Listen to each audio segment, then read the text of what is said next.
Welcome to the recorded version of the Grantmakers and Aging web seminar, Reframing Aging, Understanding and Changing the Way Americans Think About Aging, featuring Laura Robbins, Principal at Laura A. Robbins Consulting, Susan Bales, President at the Frameworks Institute, Nat Kendall-Taylor, Vice President for Research at the Frameworks Institute, and John Feather, CEO of Grantmakers and Aging, from May 5th, 2015. This event was made possible by a partnership between Grantmakers and Aging and the John A. Hartford Foundation. Technical and production support is provided by the American Society on Aging. Thanks so much, Steve, and welcome to all of you and to this special Conversations with GIA. Today's session is entitled Reframing Aging, Understanding and Changing the Way Americans Think About Aging.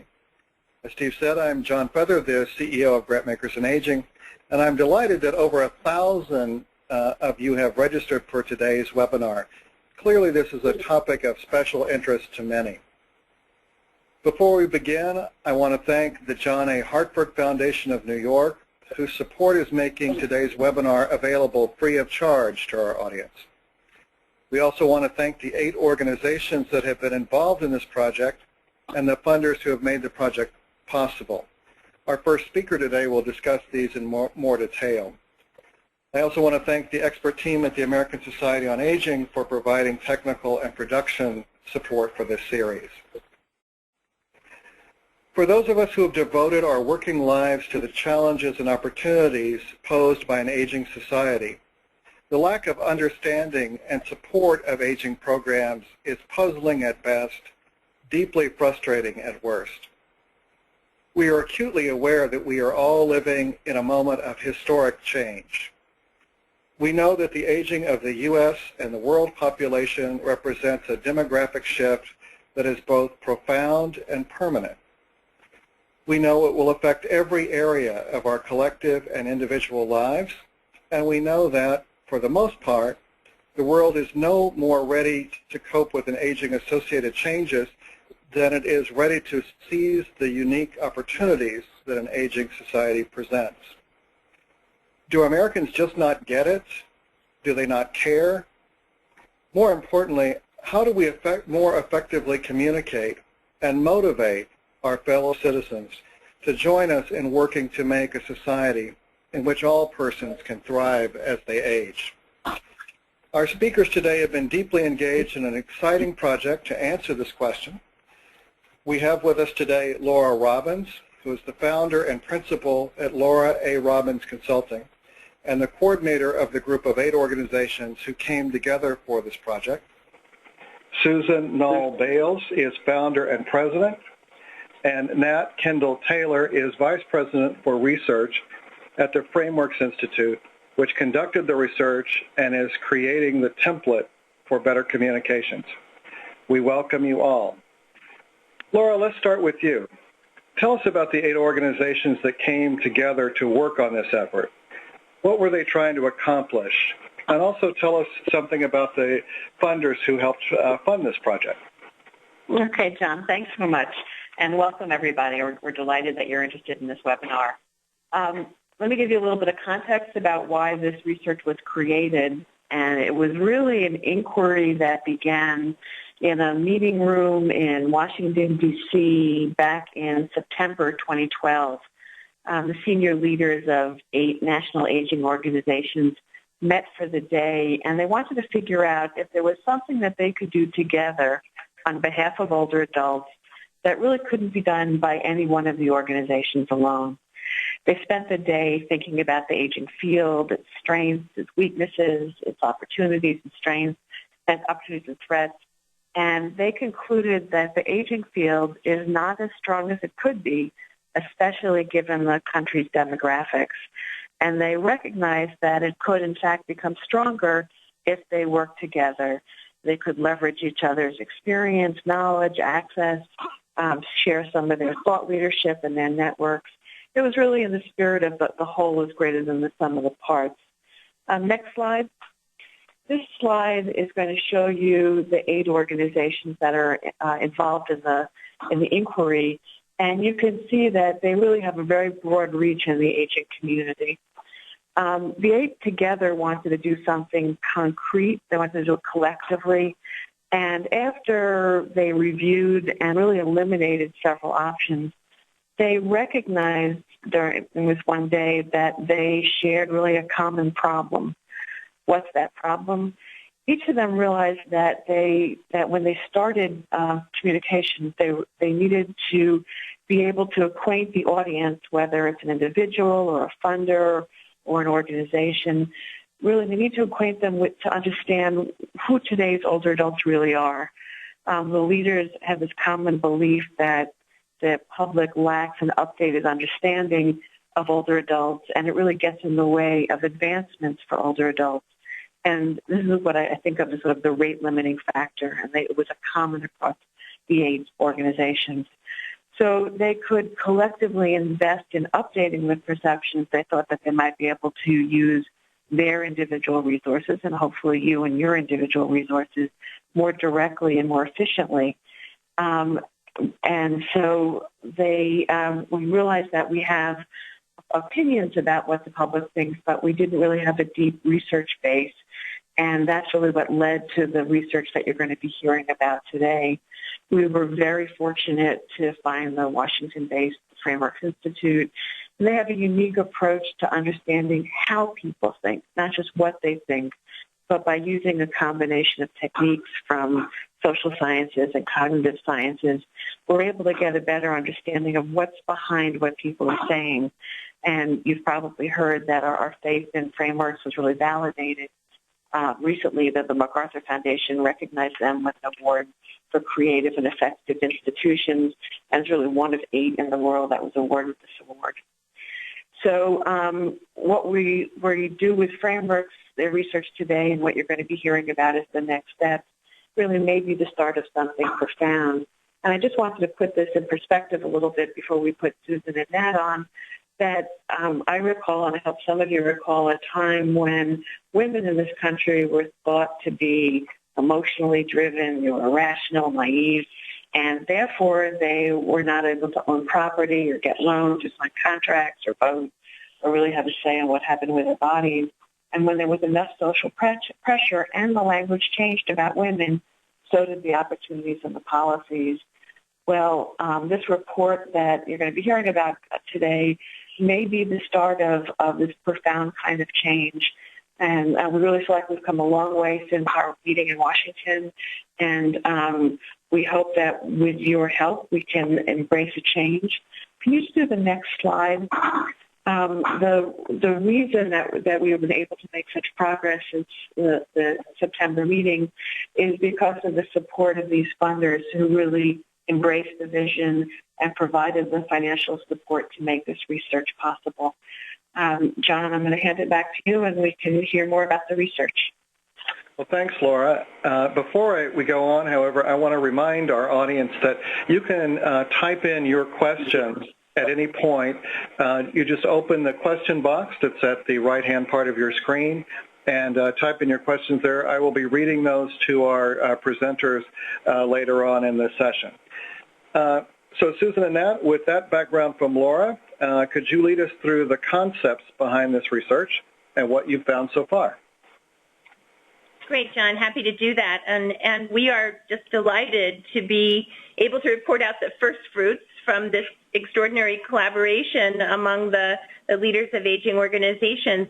The work that we will be sharing today, I want to emphasize, is part of a much larger and multi-phase project that will use methods from across the social and cognitive sciences to help us understand increasingly as we go through this process how people think about aging, what deep beliefs and understandings inform those views, how media feeds those views, what happens when those of us who are in the communications world act on our various assumptions about how we can change these views, and finally, how we can improve the dialogue and be confident that we are improving the dialogue based on communications research. For those who are unfamiliar with frameworks, we are 20 PhD level social and cognitive scientists. We work on how people think about social issues all the time, and we experiment with how to help them think better, how to get their thinking to be more robust and more informed by what they see in their and what they see and hear in their communications environment. So if you know the terms brain architecture or toxic stress, you know the work that we have done with the Harvard Center on the Developing Child and translating early child development. But we also work with frontline communications people like interpreters in zoos and aquariums who actually have to be able to stop people that are coming through their institutions and explain to them the science behind ocean acidification, and to make sure that that science is coming across as science and not as politics. So we have a deep understanding of what happens when you try to communicate on these social issues. I know that many of you on this call are not communications folks, and so I'm going to take a second here and tee up what Nat is going to explain about the research on aging. But it's important to understand the questions that we have to ask as we think of communications research from the perspective of what we know from the social and cognitive sciences. So I'm going to ask kind of what are the questions that we need to be able to understand from this research so that you can understand the answers.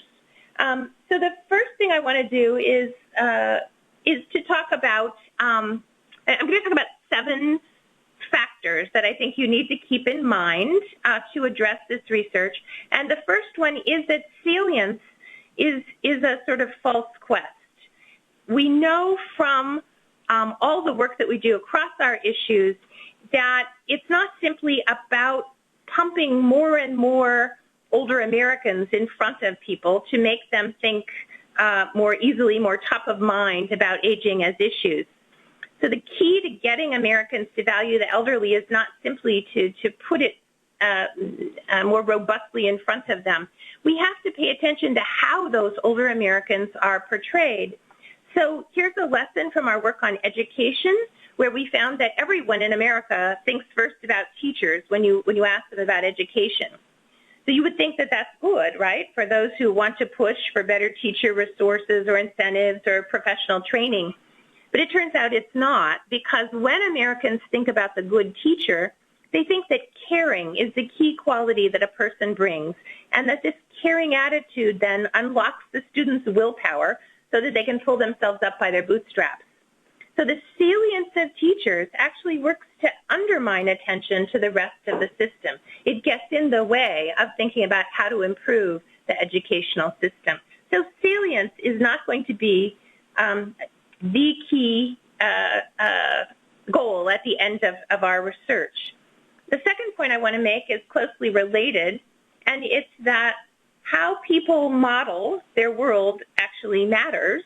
We have to pay attention to how people imagine what's going on in their world, but what anthropologists call the cultural models they use, if we're going to help them make a better sense of it. So here we see, as frameworks have seen in our own research, that people don't know how climate change works. They confuse it with the ozone hole, and this leads them to confusion in their selection of solutions. So you're going to see this problem emerge in our aging research, and I just want to flag it for what it is, that if older Americans are imagined as the cumulative icons of lifestyle choices, a sort of artifact of American individualism, then their status as they age is simply a concentration of individual actions for which they are uniquely responsible. This makes societal interventions very hard for people to think about. So this faulty model of lifestyle choice as the only thing that differentiates good from bad outcomes for older Americans will drive the relevant solution and confuse people. My third point is that framing is important. If we're going to change thinking, we need to understand how people think, how they're hardwired to think, and the last 3 decades of scholarship in the social sciences tells us that framing matters. The idea that choices or policy preferences depend on the way the problem is described, the language cues that trigger patterns of thinking. And those language triggers activate what Nobel Prize winner Daniel Kahneman calls either our System 1 or System 2 thinking.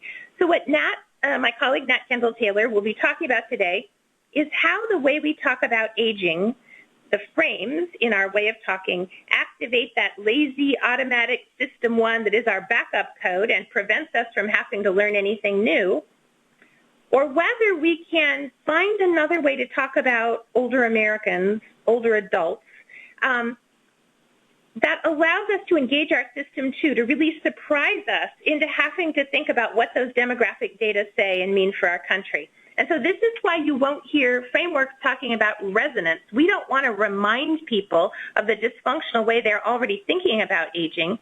We want to get them into that more thoughtful and surprised way of thinking about a different way of approaching this issue. My third important point for you to consider is that support is frame dependent. So here's a great example of the power of frames to drive policy choices. This is from work we conducted in Canada on addiction prevention and treatment. We exposed an online sample of 6,000 Canadians by random assignment to 3 different ways of talking about addiction. First, we framed addiction policy as important because we're all dependent on each other. So if you lose one group to addiction, you're losing part of the overall body. Second, we framed addiction policy as something we can do because we have the know-how. And the third, framed addiction policies as important because any of us could become an addict, and so we should have empathy. And the latter, by the way, was the main frame operative in use among addiction advocates. And here you see the results, with the x-axis being the control, or those who got no exposure to a value, and the y-axis being the improvement or the deterioration in support for policies based on exposure to that frame. So my point here is that some frames work better than others. Some actually depress support, and the difference between those that work well and those that are not working for you is very large. So we need to harvest our communications resources and make sure that the frames we are using are actually getting us where we want to go. The way that we do that is to test our messages, and so this is the original testing that you will hear as Nat goes through his work. But it's not merely that the impact of the frames affects support, but it's also that the diffusion of frames is dependent upon their effectiveness. It's very difficult to have a bad frame go viral. So what we know that is that the diffusion of ideas will depend upon whether the leading aging organizations can cease to compete for the public's attention by splintering their frames, because if each of them is putting their hands on a different part of the elephant, aging is really about demographic change, it's really about housing, it's really about health, then people will be confused and public understanding will not advance. What is the alternative in diffusing frames? Well, the alternative is to come up with a large story, what we call a core story, that bundles all of these policies into an effective message, and that allows us to diffuse this across all of the organizations that are part of this project. So if the public does not understand how aging happens, other than by individual lifestyle choice, then everyone needs to explain how the context in which we age matters. And then we can map that story on to explain how this affects housing policy, economic development, health, etc. And because the story has been tested to be sticky, passable among ordinary people, and it has the diffusion power of an aligned sector, it has a huge potential to affect public thinking. How do we know this to be true? Let me give you an example. This is from our work on the early child development frames that we created for the Harvard Center on the Developing Child.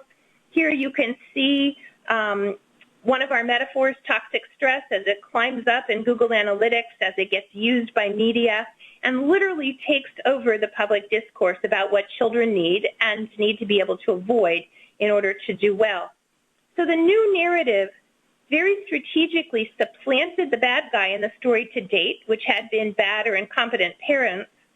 And so what we may want for the aging core story is for it to refocus attention away from the smart senior who made good choices or the faulty senior who made bad choices, and instead shift attention on the environments that surround aging Americans and to set up a discussion about what can be done to make aging go better by improving those environments.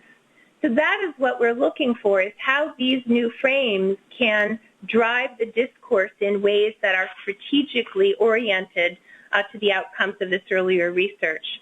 And finally, in my 7 points, the fact that frames drive policy. So here you see frames used to inform legislation in California. It becomes part of the American Academy of Pediatrics push to explain to folks both in their advocacy work and in their individual work in communities how kids work. And what we're looking for here is the equivalent of this process, that the frames become so sticky and so passable that they are actually able to change people's policy preferences, the way that they think about their voting behavior over time.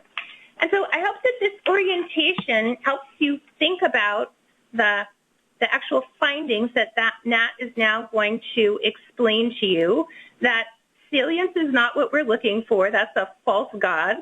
How people model their world is what we need to know, and that's where we are at this point in the research. How different frames trigger those different models in mind is going to be the key to unlocking where we go with this research and to being able to decide what frames we want to reject and what frames we want to promote. That policy support is going to depend upon whether we choose well in that evidence process. That message diffusion depends upon these good sticky frames that are shared across all the organizations, and that frames will drive discourse when they're able to go viral and be able to drive policy. Now I'm going to turn this over to Nat and let him talk to you about what we've actually found in the initial round of research. Great. Thank you very much, Susan. My name is Nat Kendall-Taylor, and I am a cognitive anthropologist by training, and what I do at Frameworks and have done in the past is I study the way that culture influences the way that people understand information and make meaning from their experiences. And that's really that relationship between culture on one hand and understanding on the other is really going to be central in the research that I'm going to take you through today. And I have to say that, Susan, while your presentation was absolutely enthralling, I get to do the really, really interesting part of the webinar today, which is to take you through the results of the research that we've just started that Laura laid out that looks at really deeply at how members of the public understand issues around aging and older adults.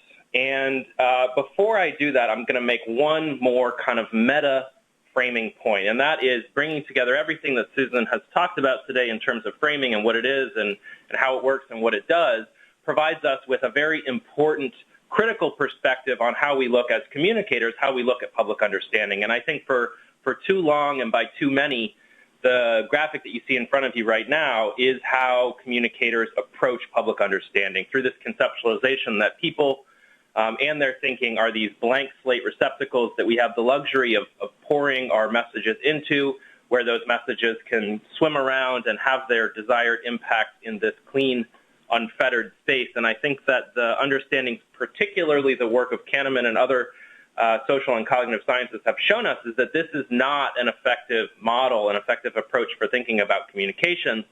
And over the last 15 years at Frameworks, we have developed a heuristic, a model, a metaphor that provides a more useful way of thinking about public understanding and how we can understand public understanding, and through the use of frames, seek to create better ways of thinking about social issues that align with expert and advocate perspectives on those issues. And the metaphor that we have designed, that we use, is to think about public understanding not as this empty blank slate receptacle, but as a swamp of existing understandings of what anthropologists call cultural models that become active and are cued whenever you message to members of the public about a given issue. And this approach to thinking about communications and public understanding as a swamp provides us with a set of 6 I would say easy steps, but none of these are easy steps, and all of these require very careful empirical research, but nonetheless, 6 steps that you can take, that we take, when we think about how to reframe an issue. And what I'm going to be doing today is walking you through the first 3 of these steps, telling you about the work that we are currently doing to address the 4th step, and then finally laying out the next steps of our process by talking about the 5th and 6th components of this process here. So the first thing that we have to do, which I think frequently gets left out of exciting communications work, is to think about the thing, the set of messages, the content that we want, in this case, to be able to communicate to Americans about older adults and aging. And to complete this first step in the process, we have engaged in a series of expert interviews. We have been participant observers, Margaret Mead amongst the Samoans, as experts and advocates on aging issues are talking about their work, and we have conducted a systematic literature review of the materials of those groups who are messaging about aging, and all of this work has been designed to distill the story, the set of messages that folks who are working on aging want the public to be able to access and incorporate in how they think about these issues. So I'm going to start with this, and I'm going to show you very briefly the results of this work, which is the story, the untranslated expert story of aging that you see in front of you. I don't want you to get caught up too much in all of these points, but what is important is that this is the material that at the beginning of our process we set out and hold ourselves accountable to communicate as we proceed through the rest of this research process. So this piece of understanding, this set of messages is pivotal to all of the communications research that follows, and none of the communications research can happen without a very firm, solid, consensus-based distillation of this content. And so you see here in front of you basically what aging experts want to talk about in terms of definition, in terms of what characterizes older adults, and in terms of the solutions that are required to address and improve the situation of older Americans and the process of aging in our society today. So once we have distilled this expert story, which the slide in front of you makes kind of underplays the significance and all of the work that goes into this, but once we have distilled this, the next step is to go out to members of the public and to apply this cognitive anthropological perspective to understanding how people think about issues of aging and older adults. And in this case, we want to map the swamp of cultural models that people apply when they are presented with information on this issue. And what I'm going to do at this point is guide you through a very high-level look of the cultural models that become active when we, in our research, through person-centered, long-form interviews as well as on-the-street interviews, went out and engaged people in thinking about aging. And I would say that there is video that represents what I'm about to go through, and if you go to Framework's website and you access the multimedia version of the findings that I'm going through, you will actually be able to play a video in which you can hear and see some of the results that I'll be talking about on the very next slide. So I would encourage you to do that. It's much more interesting than what I'm about to take you through, but unfortunately we don't have video capacity today, so you'll have to do that offline on your own time. So what you see in front of you now is a map of the swamp of public understanding on adult aging. And I'm going to take you through this starting in the upper left-hand corner and kind of proceed around this in a clockwise fashion. And what this shows you are the 5 dominant, highly accessible, very powerful in shaping understanding cultural models that become active when you engage Americans on this issue. And the first one is a way of thinking about ideal versus real understandings of aging. So when you engage people in thinking about aging, the first place they tend to go are these very idealized conceptions of aging as a process of accumulating wisdom, as something the success of this process is largely determined by self-sufficiency and staying active, and during which, hopefully, throughout the course of your life, you have earned the ability to enjoy leisure time. Now, the interesting thing here is first of all, that people do have these idealized perceptions of aging, but even more interesting from an applied perspective is that people always oscillate between these very idealistic conceptions of aging to this more real understanding of what this process entails. And unfortunately, the place where people go when they're thinking about the real situation of aging is a much less rosy picture in which people define aging as a process or a time of deterioration, as a loss of control, one characterized by dependency, and one from which there is no escape. And the important thing in this ideal versus real modeling is really that the real models tend to win out. And when they win out, when people oscillate between ideal and real, the end result in terms of people's thinking is a very fatalistic picture of the aging process. So that's the big takeaway from the upper left-hand corner of your screen, which connects with what you see next as we move clockwise here.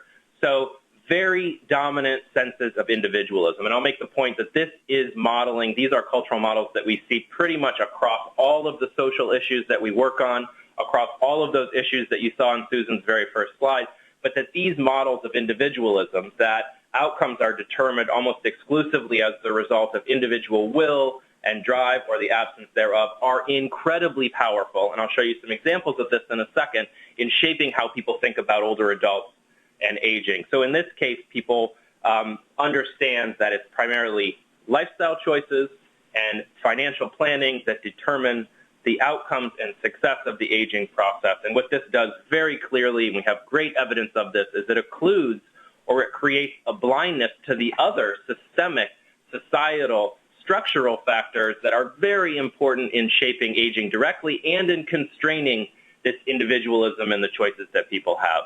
Now, what's really interesting for the anthropologist in me is the way that these two models that you see on the top of the screen really powerfully shape the way that people are able to think about solutions.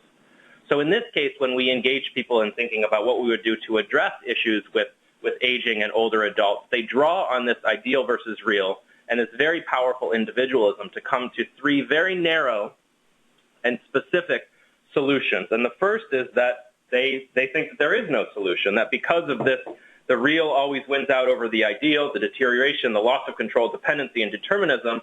People are have very low levels of agency and efficacy when they think about what can be done. Secondly, when pulling on the individualism model, people will fall back on thinking that the solution to these questions is really that each and every one of us as individuals, isolated from context, need to make better choices and need to plan our lives better. And finally, when people are able to get a little bit beyond that, they go to education and information, again drawing on the assumption that if only people knew, they would behave differently, they would make better decisions. Also, very interesting models of nostalgia and threats of modernity that people apply in thinking about aging, where they reason that there are all these threats to the process of aging, family dispersal, economic challenges, the deterministic nature through which people understand Social Security. And what these really do powerfully, if I could have a cursor on the screen right now, is that they kind of ping up and really cement and concretize this ideal versus real modeling and leave people with an even more potent sense of fatalism around this issue. Finally, and really interesting in the data, is the way in which people constantly, in talking about older Americans, make older Americans them and construct this category, this demographic group, in opposition to us. And they rely on very strong zero-sum understanding, meaning that more for them means less for us, which makes people very hesitant and resistant to supporting policies designed to support older Americans. Very strong conceptualizations that you can see in the analysis of these interview data in the way that people construct the other, the way that they use pronouns. And finally, and probably to no surprise to anyone on the call right now, this all plays out in a very potent way in the way that people talk about digital media and modern technology as really defining the essence of what moving forward needs to be, and in which they see older Americans as completely incompetent, unable, and unwilling to engage. So what you see in front of you is the cognitive map that Americans pull and draw on to make sense of aging messages. And what I want to show you now are the things that you don't see in that map. So when we do this analysis, not only are we looking at the way that people reason about these issues, we're also looking at the way that they don't reason about issues on aging. And on this case, there are three very interesting cognitive holes that become apparent when you ask people to engage in these issues. The first is that people don't think about the demographic trends that most of you on the call are probably very aware of, and that knowledge is incredibly uneven people are very uneven in their attention and need for policy and infrastructural adaptation. So most people will say that demographics are not changing.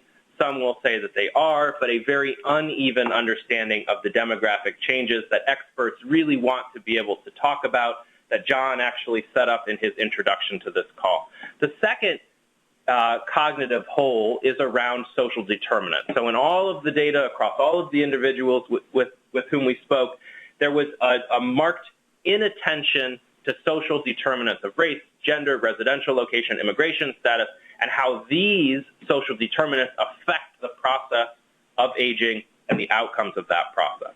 Finally, and again, this is a dominant emphasis on the part of experts with whom we spoke. Experts want to be able to talk about ageism, and interestingly, in our research, ageism is just not on the cognitive map. It is not a part of the swamp of public understanding around aging.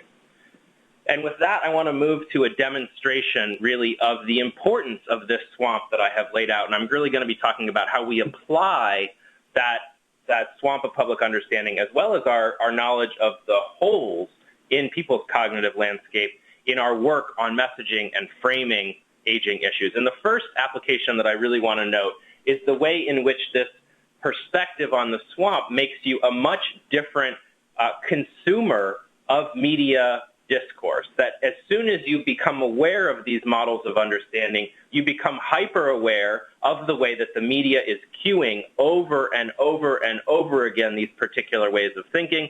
Warning, this is mildly depressing, because what this really shows you is the reason why people think in the way that they do, but also from a hopeful perspective, the ability to change these media frames as a way to give people new ways of thinking about these issues. And what you see in front of you is a piece from The Atlantic,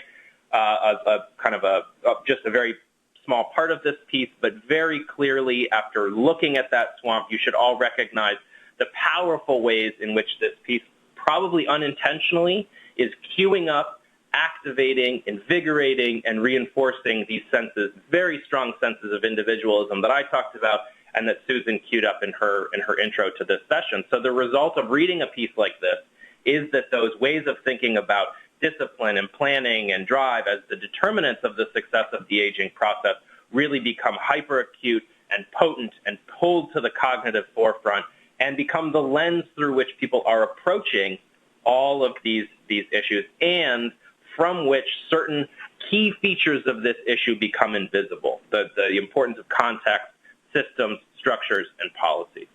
And I'm going to proceed here by laying out some of the recommendations that have emerged from this early stage of the research. I'm going to start with the things that this research clearly shows you do not want to do in your communication. So these are the gators, the alligators in the swamp that you want to actively avoid activating when you step out and create messages around aging. And the first one is that model of individualism that I've just been talking about.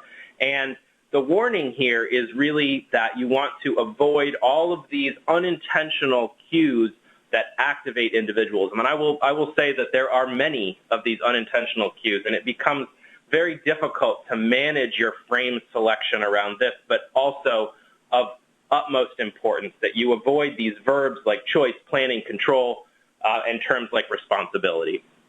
Second, and this is a really interesting one, particularly as we were trying to choose images for the title of this report, is that you want to be very careful in the images that you are using in your textual cues, that those cues do not allow people to otherize older Americans, right? So you want to be very careful around us and them and other choices of pronouns that you use in your materials, other choices of images that show aging and older Americans, older adults, as being an other group. You also want to very carefully avoid language, particularly a lot of metaphors that are used in the field that activate people's sense of zero-sum, kind of us versus them thinking around particularly resources and resource allocation. So avoid things like pies and pools and other metaphors that are likely to activate zero-sum understanding.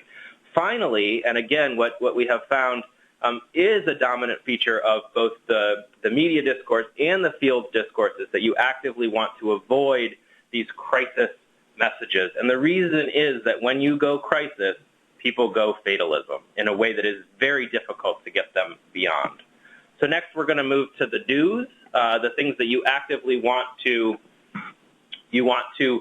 activate and use and cue in the swamp to encourage more productive ways of thinking about aging issues. So the first is that while you want to avoid these idealistic images in your and text and cues in your communications, you want to find ways of actually portraying what real aging looks like. And I will say that this first one is hugely challenging, particularly when you're dealing with images that are a pool of images from which you're pulling that is constructed based on the us versus them and deterioration models that I talked about. Secondly, you want to really carefully explain. So I want to emphasize the importance of explanation as we move through these points.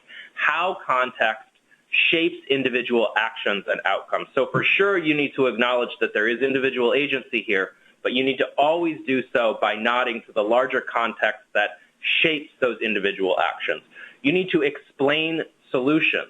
So you need to explain how interventions lead to changes in outcomes and tell stories in which the systems that you're talking about changing actually play a role as characters in that story. The type of solutions that you focus on need to be very different than those solutions which the Atlantic article that I showed you point to. You need to focus on systems-level, systemic solutions. In terms of inoculating against that unproductive nostalgia that I talked about, you need to actually describe the future in a positive way, not as a threat of modernity, but as an opportunity of modernity, as a time for changing systems and improving outcomes. And finally, you need to very carefully, actively, proactively fill that cognitive hole that exists around the way that people don't think about ageism. I'm going to become a little bit more concrete as I go here. Hopefully I can advance my slide. And I'm going to pick off two of these recommendations and really make them concrete by showing you an example of how you can take current practice and reframe it using this research to create more effective messages. So the first one I want to talk about is that you want to avoid what you saw in the Atlantic. You want to avoid cues for this triumphant individual model, this sense of individualism, and instead you want to advance a more contextual picture around how aging works and around the solutions that are necessary to improve the outcomes of this process. So here is a quick, concrete example of what that looks like. So on your left-hand side of the screen, you will see a before. This is an actual piece that comes from the field in which aging is framed very concretely, you can see now as being experts in the swamp in a way that cues senses of individual responsibility. And on the right-hand side of the screen, you will see that same passage reframed by replacing those cues for individual responsibility with cues that activate people's ability and encourage people to acknowledge that context plays a role in the process that is being described. And what you see underlined in red here are the specific cues that are activating that contextual picture and avoiding allowing people to fall back into their senses of individualism. The second meta recommendation that I want to make is again, a very common practice in the field, even more common in the way that the media covers these issues. You want to avoid the sky is falling crisis trap, and instead you want to advance more pragmatic, problem-solving, productively toned messages. And I'm going to give you one more quick example to show you very concretely what I mean by this. So on the left-hand side of the screen, you see a message that is framed clearly with crisis. As people age, there's only so much the government can do. Demographic crises may be the ultimate determinant of the fate of the nation. And what you see on the right is that same basic message, although built out slightly, as you can see, and reframed such as to take out the crisis and to replace the crisis with a problem-solving, pragmatic tone. And what this is going to do is it's going to avoid cueing that fatalism, which is such a dominant and dead-end direction that people take when you activate these models of fatalism in the swamp. I am going to end with kind of showing you where we are in our process. So what I've just talked about and taken you through are the first two, and I'll show you the third step in a second. We also have a media, content, and field frame analysis that will be available in the next week to 2 weeks, in which we have taken on and analyzed the way that the media is actively framing this issue, and also the way that the organizations in the field of aging are constructing and framing issues of aging. So that report will be available, and we can send you folks on the call a link to that report when it is up on our relevant sites. The important point, I think, is really what remains to be done after this phase 1 research. The part of the process where we are right now is a very good understanding of what you are up against, and I want to emphasize the point that knowing what you're up against is actually a very important strategic tool. So there are things that you can do now which will increase the effectiveness and avoid the unproductiveness of messaging. But what remains to be done is to develop and empirically test frames, values, metaphors, messengers, data, examples that you can use with confidence because they have been empirically tested to get your messages through that swamp of aging in a way that the actual perception of that message aligns with the intention that you are communicating, to successfully communicate that untranslated story. After we've developed and tested those tools, it will fall to us and the partners in the project to figure out the best way to get those frames into the organizations from the spokespeople who are really shaping the public discourse on this issue. So where we are right now is with a very firm sense of the challenges that are in front of us. So these are the gaps that exist when you compare that expert story with the public story, and you can see there are many of these gaps around attitudes towards changing, implications of the increased longevity of the population, around opportunities, and I would say that the areas on the right-hand side of the screen where you see blank are blank intentionally. Those are designed to represent the cognitive holes that we found, and really as we move forward, our strategy is going to be to take the tools that we use as frame devices and to fit them to address these challenges, to design values and explanations and metaphors that we have a strong reason to think would be effective in addressing these particular challenges, and then to empirically test these tools for their ability to take that expert story that you see on the left-hand side of the screen and be able to move it over to the right-hand side of the screen in a way that gives people access to information that the swamp makes very hard for them to access. And with that, I want to tell you very quickly, using a piece of research that Susan and I are currently working on around communicating education, and particularly STEM education, science, technology, engineering, and mathematics, because I think this is just a fantastic illustration of how, at the end, people will be able to use this research to effectively reframe their communications. And so what this research allows you to do in the STEM case, it allows you to take a question that you might get from an audience, you might get from a journalist, you might get from someone who's working in another field, and it allows you to draw on the swamp to identify the operative challenge that is embedded in that question. So what is the gator in the swamp that question is threatening to cue? That's the first step.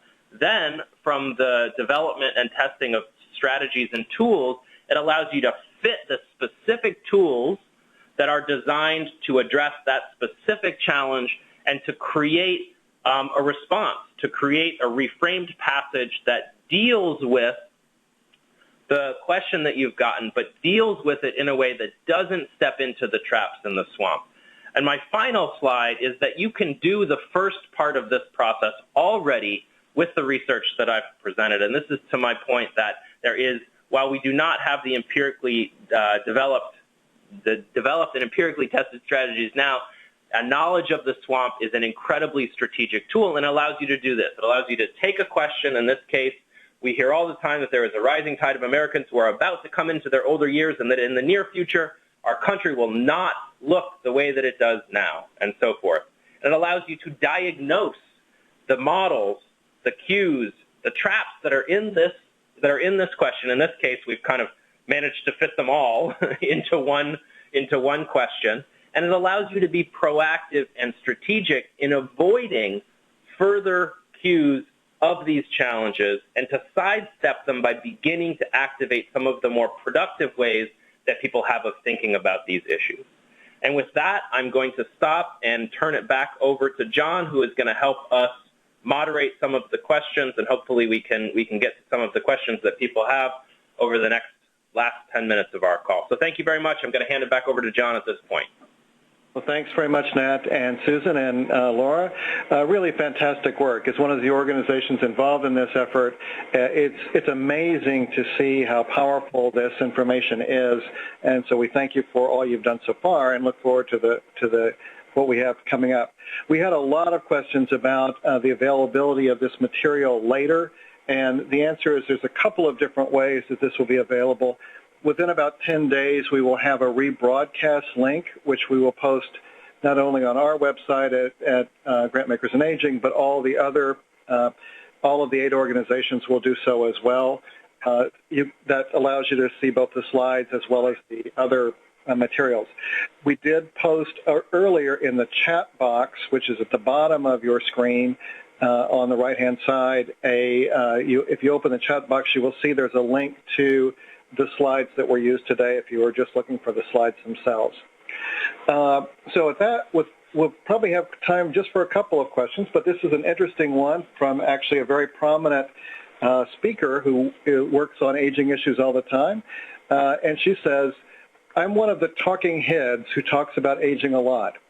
Since I turned 60, I've been trying to start a campaign to get people to come out about their ages, that is, state what they are, and to change the pronoun from they to we. In group after group of aging experts, aging people, of everyone I talk to, this is met with deafening silence. Could you give us some idea of why you think this is the case and what can be done about it?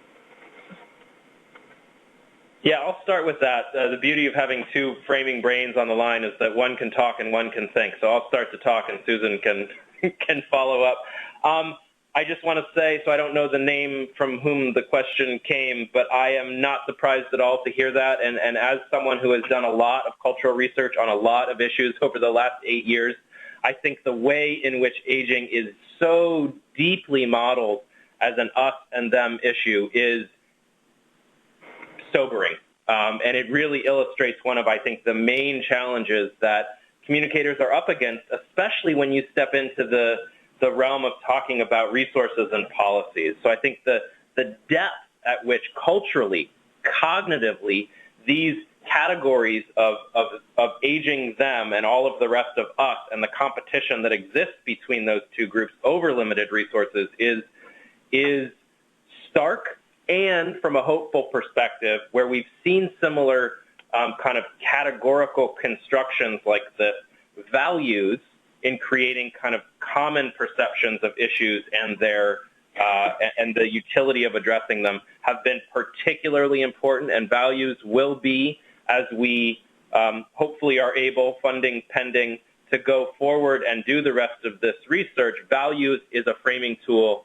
Values are a framing tool that we will be looking at very carefully for their ability to do some of that kind of category dissolution and getting people to think, as you so nicely put it, to take the they and make it a we. The one issue where we've been really successful in doing this in our work is around the issue of immigration, where there are similar, very deep kind of definitional identity constructions between us and them. And that may be, if you're interested, an area of our work that you can access online that you may be interested in looking at.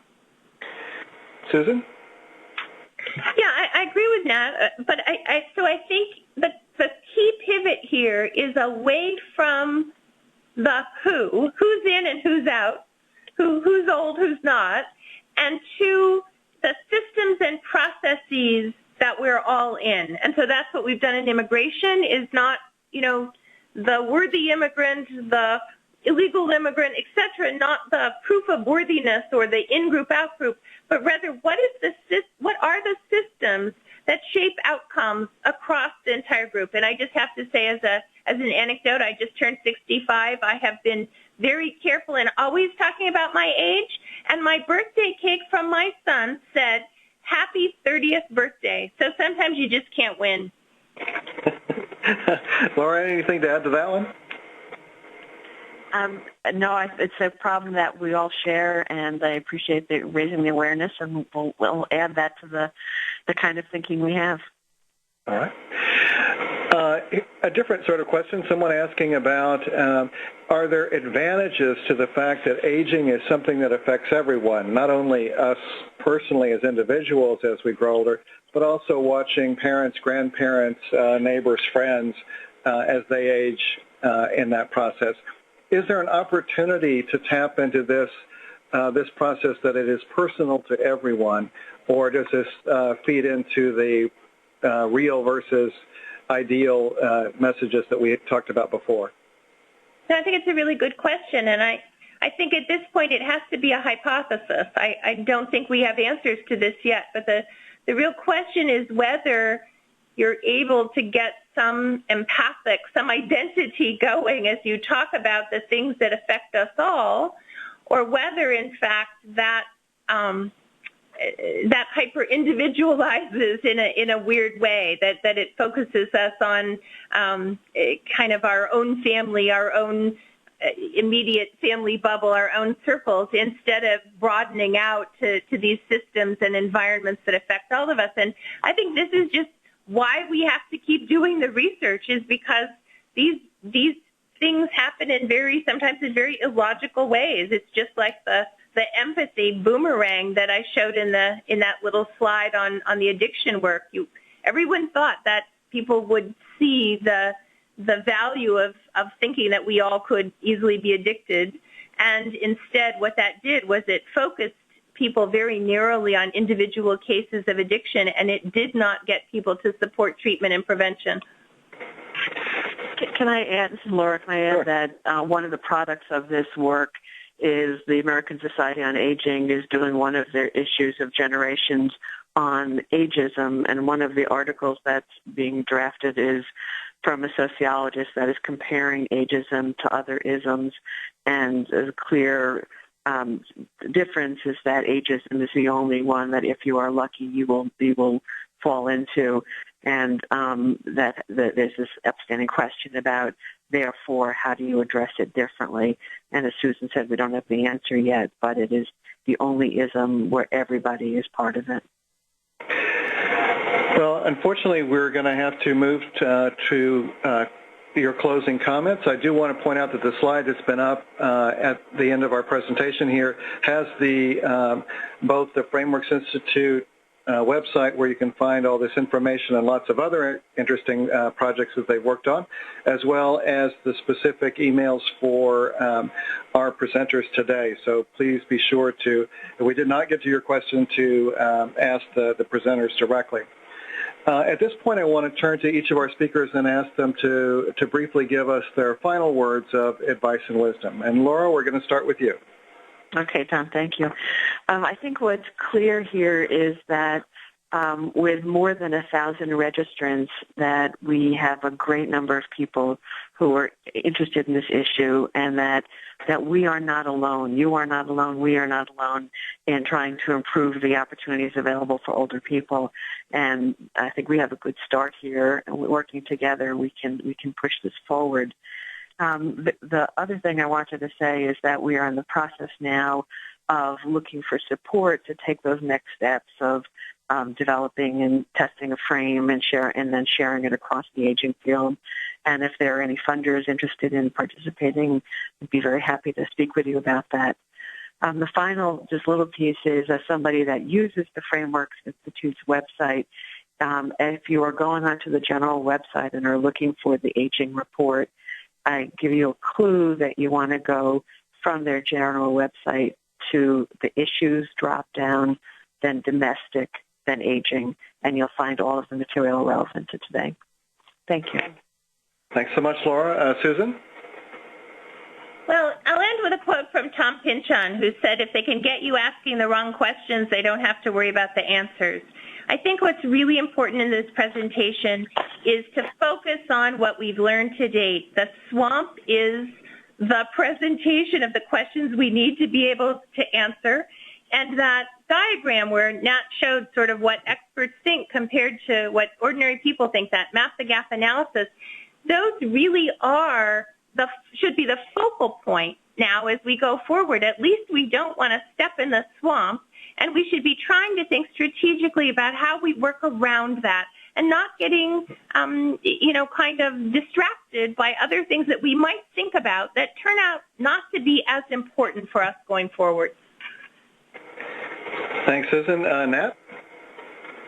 Man, this is tough. I don't have a pinch-on quote, and Susan always wins the parting thoughts game. But I mean, my parting thought is that I think this is, from a number of issues that we've done research on, I think that this is one where you can really see that culture is real, that it really matters, and that understanding it can make us better communicators. Well, thank you all so much. I want to thank Laura Robbins, the founder and principal at Laura A. Robbins Consulting, Susan Null Bales, the founder and president, and Nat Kendall-Taylor, the vice president for research at the Frameworks Institute, for their participation in today's webinar. We thank you for all that you do to make life better for older adults. I also want to thank the John A. Hartford Foundation for their support of this program, as well as the American Society on Aging for their technical expertise. As I mentioned, we will be making this presentation available, so watch your websites of the organizations that you received this announcement about. Watch the websites of each of those to get more information about that. We also want to let you know that there will be another report from this project coming out within the next month. The Frameworks Institute reviewed how older adults are portrayed by the media and by leading aging organizations over a 12-month period. The analysis identifies the similarities and differences in the narratives used by these groups, as well as the implications for these patterns of communication. Once again, if you're interested, please keep an eye out for this report on our website, the Frameworks website, or the other sponsoring organizations. And finally, I want to thank all of you for participating in today's webinar. Have a great day.